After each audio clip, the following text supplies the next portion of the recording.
تعویذ پہننا جائز ہے یا شرک ہے؟ آئیے جانیے۔ اللہ پاک نے انسان کو پیدا کیا اور اس کے ساتھ کئی ساری چیزوں کا تعلق جوڑا۔ بیماری بھی انہی میں سے ایک ہے۔ انسان جب بیمار ہوتا ہے تو بیماری سے شفا حاصل کرنے کے لیے مختلف طریقوں کو اپناتا ہے۔ ان طریقوں میں سے ایک طریقہ قرآن و سنت کے مطابق تعویذات وغیرہ بھی ہیں۔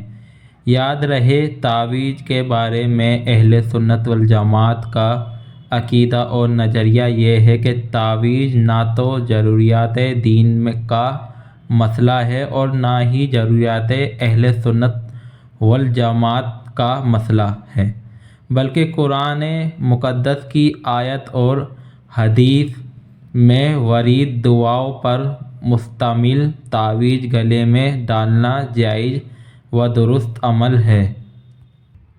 ممانعت یعنی منع کیا گیا صرف ان تعویذات کے متعلق ہے جو شرکیہ کلمات پر مشتمل ہوں۔ چنانچہ گلے میں تعویذ لٹکانا جائز ہے جبکہ وہ تعویذ جائز ہو۔ آیت قرآنی یا اسماء الہیہ ادعیہ یعنی دعاؤں سے تعویذ کیا جائے، اور بعض حدیثوں میں جو ممانعت آئی ہے اس سے مراد وہ تعویذ ہیں جو ناجائز الفاظ پر مشتمل ہوں۔ جو ضمانت رکابی میں لکھ کر مریض کو بنیت شفا پلانا بھی جائز ہے۔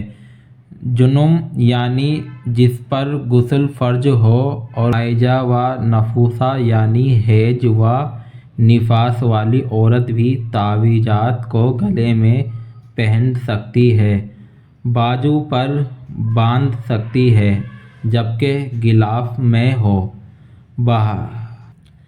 زمانہ جاہلیت میں جب کسی کو کوئی نظر لگ جاتی تو اہل عرب اس پر کچھ پڑھ کر دم کرتے، جیسا کہ حضرت عوف بن مالک اشجعی رضی اللہ عنہ فرماتے ہیں، ہم دور جاہلیت میں دم کیا کرتے تھے تو ہم نے عرض کیا، یا رسول اللہ صلی اللہ علیہ وسلم، اس بارے میں آپ کی کیا رائے ہے؟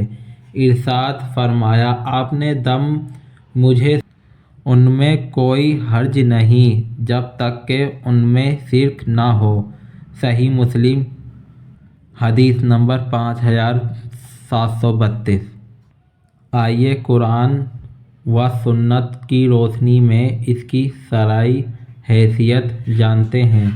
تعویذات میں عموماً قرآن پاک، اللہ پاک کے اسماء لکھے ہوتے ہیں اور ان کو پڑھ کر دم کیا جاتا ہے، لہٰذا تعویذات سے استفادہ کرنے والا قرآن سے شفا طلب کرنے والا اور یقینی قرآن کریم میں شفا ہے۔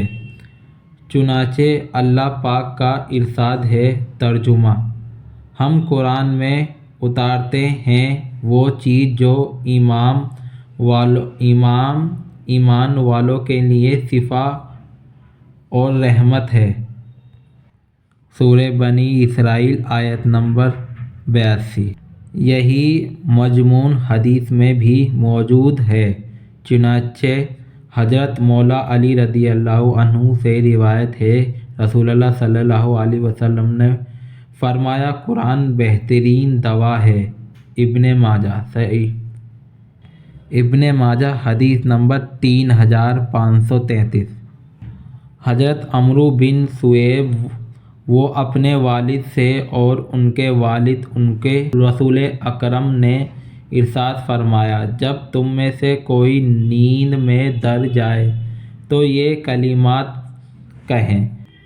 ترجمہ: اللہ پاک کے مکمل و تمام کلمات کے ذریعے ان کے عذاب اور ان کے بندوں کے شر اور شیطانی وسوسوں اور شیطانوں کی حاضری سے پناہ چاہو تو پھر اس شخص کو کوئی نقصان نہیں پہنچے گا۔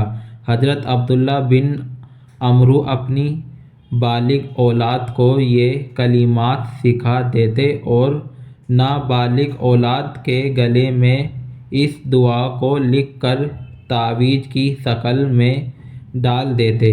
ابو داؤد حدیث نمبر 3813۔ محترم، جیسا کہ آپ نے دلیل ملاحظہ فرمائی کہ دم اور تعویذات اگر قرآن و سنت کے مطابق ہو تو ان سے علاج کرنا نہ صرف جائز بلکہ اسلاف سے ثابت ہے، اور یہی اہل سنت والجماعت کا نظریہ ہے۔ غلیۃ الطالبین 130 نمبر۔ سرکار غوث اعظم شیخ عبد القادر جیلانی رحمۃ اللہ علیہ لکھتے ہیں، بخار کا تعویذ نیچے دی ہوئی دعا لکھ کر اور تعویذ بنا کر بخار والے کی گردن میں ڈال دو۔ امام احمد بن حنبل رحمۃ اللہ علیہ فرماتے ہیں کہ مجھے بخار ہوا تو دعائیں لکھ کر دی گئیں۔